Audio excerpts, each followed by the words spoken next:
Hi friends. நேற்று ஒரு சுவாரஸ்யமான விஷயம் நடந்துச்சு. நான் தான் ஏஜ் அப்படியே சொல்லிடுறேன் போல, எனக்கு 37 ஆகுதுன்னு. ஒரு பாட்டி, ஒரு 80 வயசு இருக்கும், 80க்கு மேலேயே இருக்கும், உழைக்கிறாங்க. உங்களுக்கு எவ்வளோ ஏஜ் இருக்கும்னு கேட்டதுக்கு வெடுக்குன்னு பேசிட்டாங்க. எதுக்கு ஏஜ் அதெல்லாம் தெரியாது, அம்மா அப்பா சொன்னாதான் வயசு, இல்லைன்னா எங்களுக்கெல்லாம் தெரியாது. எல்லாரும் இதையே கேட்குறீங்க, எனக்கு கடுப்பாகுது. ஏஜ் எதுக்கு கேட்குறீங்க? இருக்கிற வரைக்கும் உழைக்கணும். வீட்டில் உட்காந்துட்டு சாப்பிட்டா காசு வருமா அப்படின்ற மாதிரி பேசிட்டாங்க. இனிமேல் சத்தியமாக எந்த பொண்ணுக்கிட்டையும் நான் ஏஜ் கேட்கவே மாட்டேன்.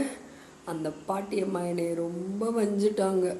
ஏஜ் கேட்டால் கோபம் வருது. ஆனால் நான் சொல்லுவேன், எனக்கு 37 ஆகுது. இதில் என்ன இருக்குதுன்னு தெரியல. எல்லாருக்குமே வயசாக தானே செய்யும், ஒரு நாள் தெரிய தானே போகுது. மூஞ்சிலாம் சுருங்கி கிளவியாகி எல்லாமே வயசு காட்டி கொடுத்துரும். இப்போ நான் 17 வயசில் இருந்த மாதிரியா இருக்கேன்? கிடையாது.